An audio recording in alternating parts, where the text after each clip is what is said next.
Hi, Danville. I'm Alan Shields, Chief of Police for the town, and we're 10-8 and in service, which means we're here to safeguard the lives, rights, and property of everyone we serve. This is a live show, so if you have questions, throw them right in the chat. I'll monitor it during the show, and if I can get to it during the show, I'll get to it. If I can't, what I'll do is I'll answer as best I can after the end of the show there. I did make a promise about a week and a half ago that I'd have some data on El Capitan as far as the speeding. Frankly, we did put the speed sign out there. They sent it to me earlier today. I just did not have time to display it. So look forward to that next week. And I'll show you how our speed signs work and how we get the data from it, and then how we turn that into enforcement. But as a result of someone commenting on the show, we did throw another speed sign out there that helps us collect data. And we also threw some more enforcement out there. And now that has been added back onto the rotation for enforcement. So this is a live show. Throw it in the chat. I do have a few announcements real quick I'd like to talk about. If you can download the California or the Wildfire Preparedness and Evacuation Guide. More importantly, right now, since we're kind of moving out of that season with all this nice rain, go to the community warning system on the Contra Costa Sheriff's website. Sign up. This is how you're going to receive alerts and notifications. And so if there's something that's significant that's happening, that's how we'll let you know. Also download the FEMA All Hazards Guide. And this is helps you on how to stay safe. I know I have power outage up here, but there's all kinds of things. There's earthquakes, there's landslides, those sort of things. There's pandemics. So there's a lot of good information in there. We're going to cover the blotter today. I'm going to cover how to avoid being a fraud victim. The FBI put out some really good tips. Actually, it's FBI Charlotte that did. So I'm going to play a quick video on that, but I'm also going to talk about what you should do if you witness a crime. Even if you're the victim of the crime and you see that it's your property, what you should do. So let me cover the blotter first. And as always, our blotter, you can go to communitycrimemap.com and you can check that out anytime you want. We download there several times a day. And so that's something that you can check out on your own. There's also sexual offender registry information there. Before that, real quick, because my slides were a little jumbled, I apologize. We have moved. We're now at 500 Lagonda Way. So if you were looking at the town offices on Lagonda Way, and you had the main permit counter and the front entrance, and then the police department was in the back. So if you were looking at it, we're now on that building on the right. It's the corner building of Lagonda Way and El Cerro. You might actually even see some of our cop cars on El Cerro. The town actually cut a new driveway there for us so that we can exit right onto Lagonda for a faster response from the station. So look for us there. We're there physically. We have our mailing address there. The good thing is none of our phone numbers have changed. And you don't even have to come down to us. We'll come to you. So if you want to report that there's a crime or suspicious activity, anything like that, you can always just call us on the phone. And the numbers there, let me explain this. So the 925-314-3700, think of that as our front office line. So if there's a clerk out front, that office works. After hours, it goes to a phone tree. Now that's our office. Dispatch is 24/7, and that's provided through a contract with the sheriff's office. So you'll get sheriff's employees working in our dispatch center, and there's two ways to call that. The first one is a non-emergency number. That's the 925-820-2144. And the second one is for emergencies, and that's 911. And we recommend that if there is an emergency, just use the 911. It used to be, and I'll throw this tip in there, when we were talking about cell phones, we used to tell people, well, if you're in this area, try to call that dispatch center direct. If you're in that area, call that one. The recommendation now is just use 911. It used to be all 911 calls were routed to CHP, and it created a huge burden on them. And the staff over at CHP did a phenomenal job of working through that. But with the sheriff's office, our sheriff has actually went to an E911 system that allows people to call 911 direct. And what it'll do is it'll route to the nearest dispatch center. So if you're in Danville, it should go right to our dispatch center. Maybe if you're close to a borderline, it'll go to another one. But here's the beauty of that. Because it's been spread out amongst all the dispatch centers, the call volume actually goes way down at each one of those dispatch centers. And so the call gets transferred very quickly. And it's quicker than you trying to think, where am I at? Which number should I call? And then scrolling down the list of numbers to look for which one to call. And then finally, if our recommendation is always call, right? Because we want to hear, hey, I'm at this location. This is the problem going on. What that allows us to do is know how to respond, right? If we get a 911 call and it just hangs up, we'll respond with a couple of cars. But what if it's a call that we need more than 2 units at? Or what if it's a call where we only need one and now we're spending additional resources when we could have had just one unit going there and the other unit off doing some discretionary things. So I'll say that. The other is, and this is something that's fairly new, it's call if you can, and then text if you can't. So you can also text to 911 as well. And I'm sorry, I have something in my throat here, but so if you're unable to call, go ahead and text and it'll get through, and then you can text what what you need to there as well. Okay. So Kimberly Yates says, I have a phone number for patrol request of 925-646-2441. And then also maybe we text that number. So Kim, you're right. That 925-646-2441 is also the non-emergency number for dispatch. But this is how cool the Sheriff's Dispatch Center is. They dispatch for the Sheriff's Office units, all Sheriff's Office units assigned to contract cities, Pittsburgh PD. And so they do a lot of cities. So what we do is we've created a city number, and this was well before I got here, but there's a city number so that when you call the 820-2144, it's saying, hey, this is a Danville resident. So they'll say, police department, how can I help you? If you're calling 646-2441, they'll say, sheriff's office, how can we help you? And so these dispatchers wear quite a few hats, but it's just a personalized number, but they all, the 2144, the 2441, and 911, it goes to all the same people. It just helps them to triage and categorize those calls as they come in.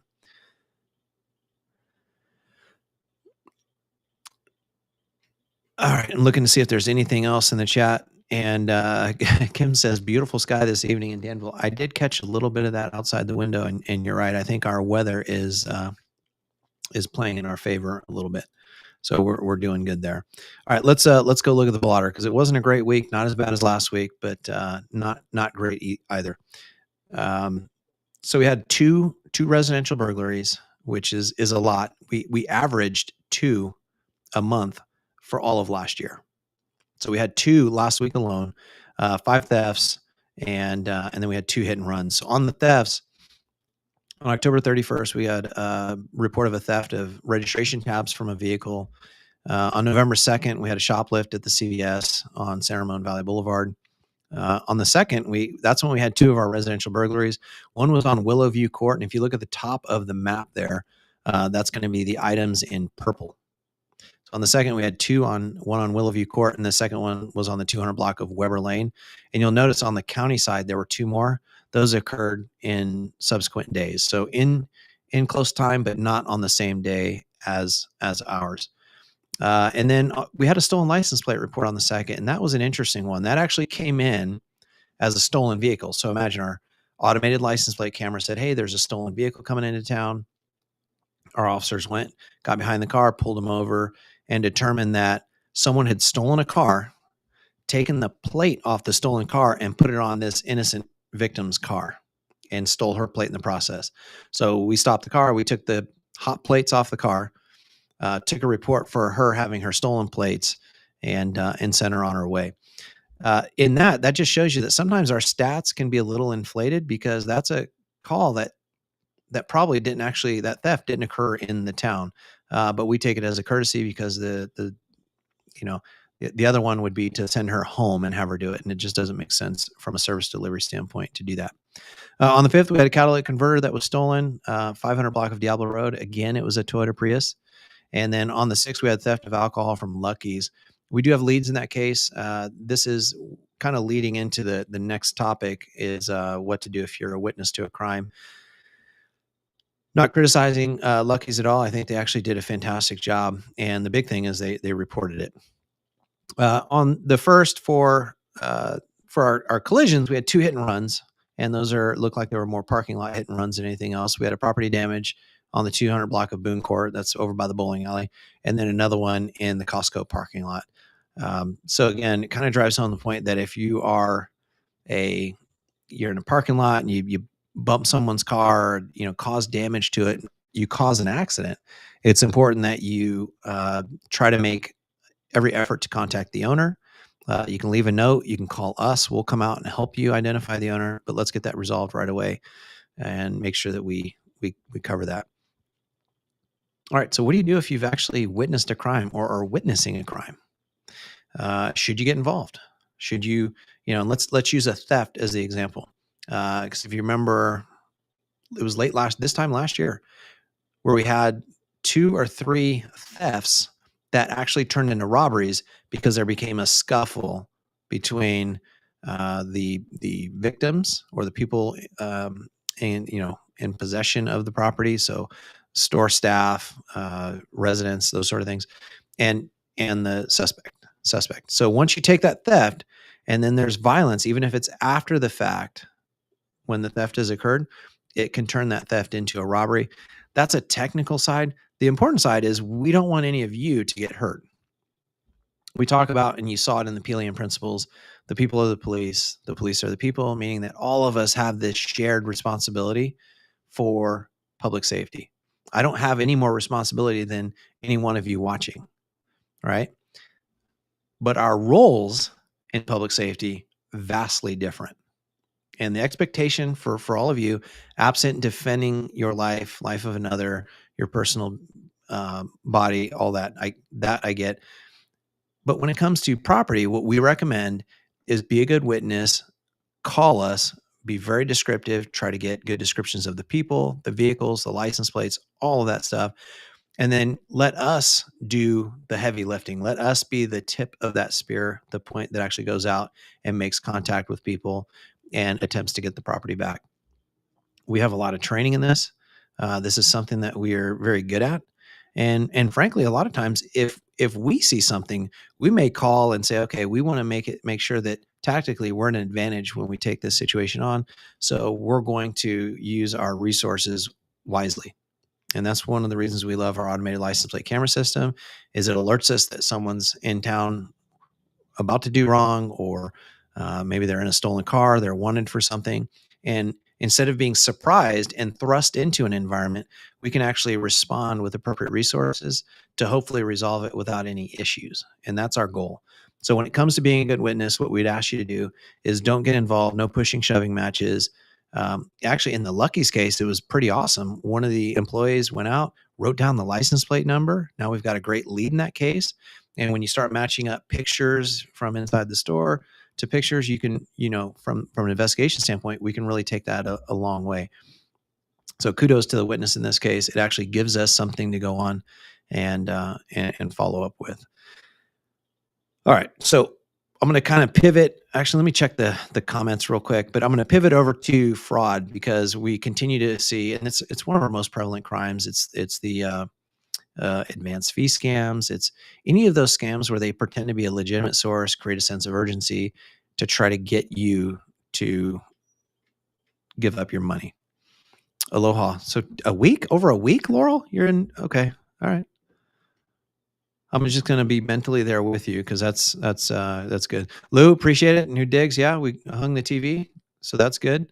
Got that up. We're slowly but surely we're in a building that's good. If you had never been to our building next door, if you were in our Citizens Academy, you'd see we were shoving 3 and 4 people in these small offices because we were quickly running out of space, and the town has just done a phenomenal job with this building. You can see between the town manager and our town council and mayor, they're just, it really is a good job. Okay, so Helena Cox says, "Hi, Chief Shields. Over the past few days, there were 3 home burglaries in Alamo, 1 in San Ramon, and 1 in Blackhawk that I know of. How can we better protect ourselves and our homes?" Okay, great question. And the first thing is I'll make the CPTED recommendation, which is what's called crime prevention through environmental design. So CPTED, CPTED. And there's things you can do as an individual. And then there's things we can do as a community. And then I'll cover what law enforcement is doing in response. So as an individual, SEPTED is probably your strongest point, and that is take a step back, go to your sidewalk or out to your street, and just take a look at your house. And some of the fast recommendations we make is you want to keep your bushes trimmed below 3 feet, your trees trimmed above 6 feet. And what this allows all the joggers, the dog walkers, the drivers, all of those people that are in our community to actually see if someone is sneaking around our house.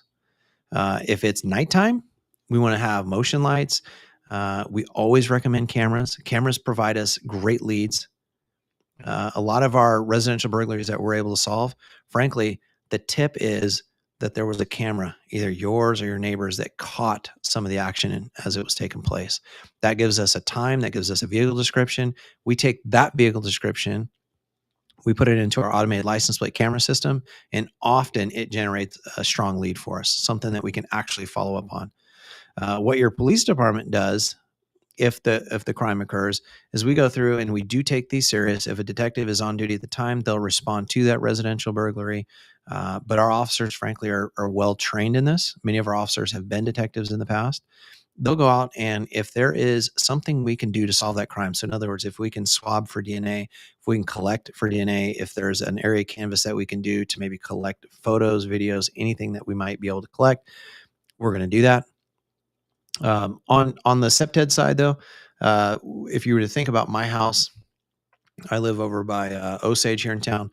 And so if you look at my house, I've got lights across the front at night. I've got motion lights around the back, and I've got cameras around the outside of the house. So there isn't a chance that you can get into my house and I won't get a very good picture of you. My neighbors, kind of the same thing. So together, we've created this private net where if someone were to come in, it would be pretty obvious who that person was. The other is you are your best witness in your neighborhood, right? Our officers and our deputies in these areas, they can drive through these neighborhoods time and time again, and they may notice something out of place, but you will certainly notice something out of place. And so our recommendation is if you see something that doesn't fit, give us a call. We'd love to come check it out. 99 times out of 100, we check it out. It's a neighbor checking on a house. It's maybe a gardener. It's something that's very benign. And frankly, it just gives us an opportunity to say, hi, how are you doing? I'll share a story with you real quick. And some of you may have already heard this. There was a case where we got called because a residential burglary had happened. Our officers are out there and they go through the house. They start to interview one of the neighbors. And as they're talking to the neighbor, the common question is, did you see anything strange? And the neighbor says, as a matter of fact, I did. I saw a van back up into the driveway, all cattywampus. 2 people get out. They went to the front door. They went around the back through the gate. Then later I saw the garage door open up and I saw them loading electronics into the back and tools into the back of the van.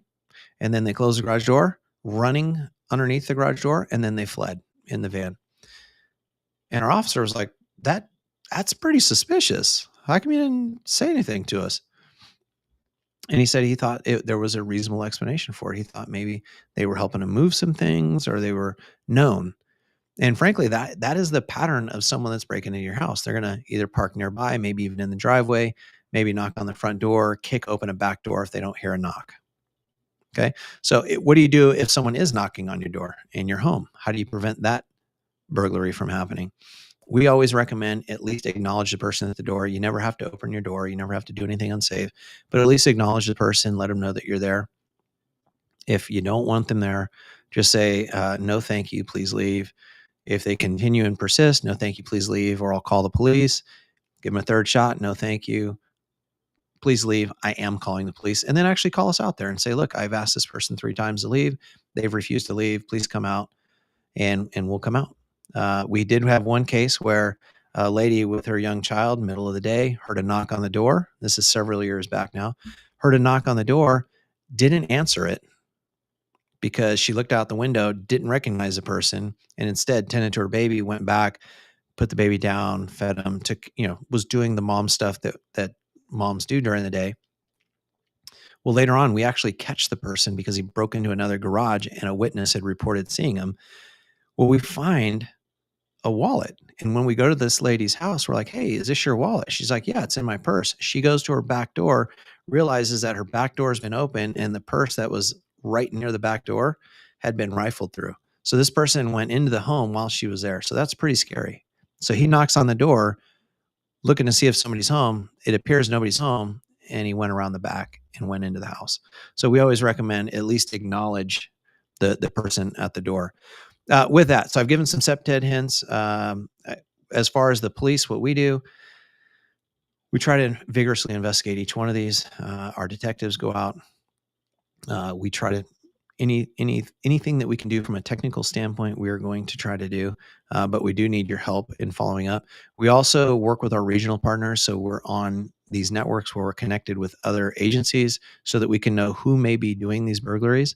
And then when we get a flyer that says this vehicle is associated with burglarizing homes, thefts, whatever it may be, we're going to put it into our license plate camera system, and that will advise us when this criminal or car that's associated with criminals comes into town.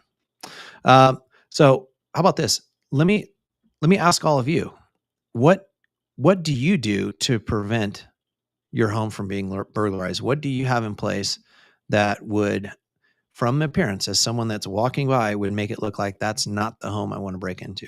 If you have an idea, go ahead and throw it in the chat. So as far as fraud, we continue to see cases of fraud where, well, hold on one second. So septed. So if you live in the town of Danville, we actually do offer a septed analysis. So if you want one of our volunteers to come out and do an analysis, they can look at your house, they can look at your business, and they can do either a verbal where they kind of on the spot give you some suggestions and tips, or they can give you a quick one-page write-up that says, hey, here are some of the things that we would recommend based on where your home is, the types of crimes that are in the area, and how your lot or your neighborhood is designed. So if you want that, you can give me a DM in the chat. You can send me an email as well, and we can get that scheduled for you right away. All right, Kimberly, funny. I have an Akita. Very good. I will share this one story is that I was talking to a person who was a prolific residential burglar. He would go up and down from Pleasanton to Alamo. This is going on 10 years ago now. He would knock on the door. If no one answered, he'd go around back, kick the door in. When I asked him what kept him away from homes, now this is just one burglar's opinion, but when I asked him what would keep you away from homes, I do lights, I do cameras, what do you do? And I asked him about dogs.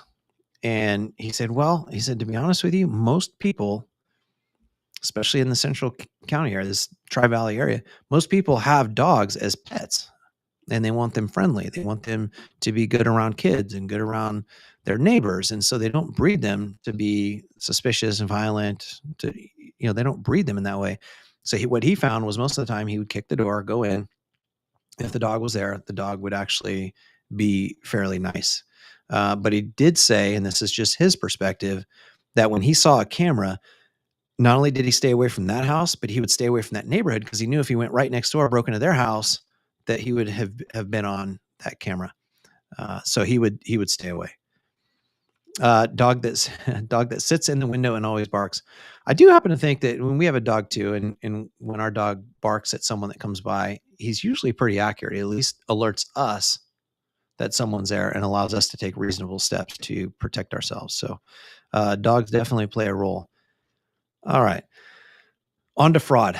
We're seeing this and we do talk about it, that in order for someone to fraud you, whether they're sending you a text that your bank account was compromised, that you've won the lottery, that they're your grandson and they're in jail, whatever it is, they're going to try to create two things. They're going to try to create a sense of legitimacy.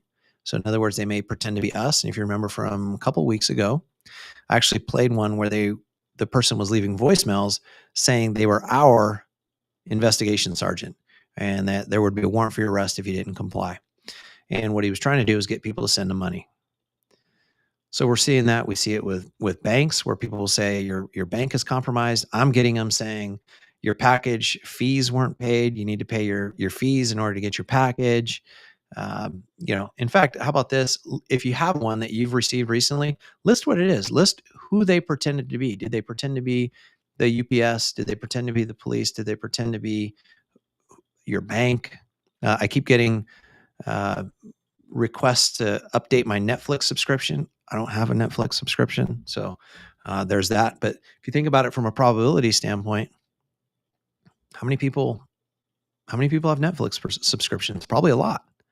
So if you send that message out to 1,000 people, you're likely to get a good amount of people that are saying, "Oh, yes, I'm a Netflix subscriber. I need to pay my bill." And then boom, they're going to lock you in and get your stuff. So what we say, our recommendation is you're going to get that sense of legitimacy. They're going to give you the sense of urgency. Do this now, or you're going to go to jail with a warrant. You're going to miss out on the deal. The lottery winnings are going to roll down to the next person, whatever that may be.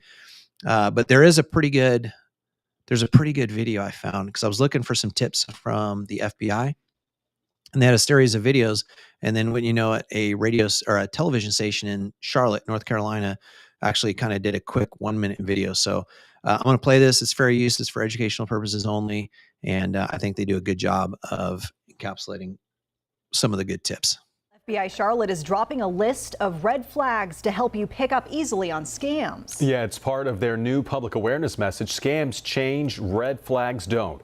Here's a look at the top 10 red flag fraud signs for you to be aware of in case you find yourself in a predicament. The first, requests to pay with gift cards, wire transfers, or virtual currency. Also be wary if that person creates a sense of urgency or perhaps issues a deadline to pay or demands secrecy from you. Look out for poor grammar or misspellings, as well as payments offered in amounts higher than listed prices. Watch out for email addresses disguised to seem legitimate or unsolicited emails or text messages. You might even notice requests to move to new platforms to communicate or requests access to your personal bank account. And sometimes you may even receive unsolicited emails with links or attachments. So pretty interesting. They never pretend to be a criminal, right? It's not the criminal that we think of when we look at the movies and we see someone and they've got a weapon and they're like, "I'm a criminal. I want your money," right? So the first thing they do is they pretend to be someone else. And I'm seeing some pretty interesting ones in here. I'm seeing Chase Bank, Amazon, FedEx, and so you can see that they're choosing these large companies that typically a lot of people may have accounts with. So they're playing the odds, right? They're not going to pick like Umpqua Bank or something, one that's got fewer people that are there. They're going to choose large companies. I'm pretty sure we're seeing Amazon and not Blockbuster Video anymore. So what do you do? Like in the chat, what do you do when you get these calls or it's a text message? What do you do? What if you really think that your Netflix account is not processing the payment? What we recommend certainly is don't respond directly to the text message. Go to the trusted way that you always contact that institution. Robin said, Chase Bank, my account needs to be confirmed. I don't have an account with Chase. Well, so that's perfect, right? You know that there's nothing there, and you swipe it, and you can actually, on some of the phones now, you can actually swipe it and report it as junk. If you think there's some legitimacy to it, though, just don't click through the email, the text message, whatever it is. Yeah, so that's right. Go to netflix.com and check it out. So Helena says, just go directly to your account. And Helena, that's the best advice. If it's someone purporting to be a police officer, a U.S. Marshal, and here's some of the things they do. And I talked about it earlier. They will actually do a little bit of research. They'll go to our webpage and they'll look at our roster and they'll say, okay, I'm going to pick that person because they've got some positional authority. And I can, and they'll even tell you, hey, go to the Danville PD website and look, my name is Alan Shields, or I'm right there on the website. And that pushes you into that false sense that that's legitimate. The best thing you can do is slow down. Now, I can tell you in real criminal cases, especially ones that are cold, say, like they happened a day or two ago, financial crimes types cases, we're never in so much of a hurry where we're forcing people to make decisions right away. Right. So if you wanted to call and hang up and kind of confirm that we are who we are, we understand that. And we understand that there's this kind of fraud out there that might make it so that you would want to confirm that. Oftentimes for law enforcement, what we'll do is we'll actually give our dispatch number out. Here's the problem. If the person that's calling you or that you've texted gives you the means to contact, that might be bad information, right?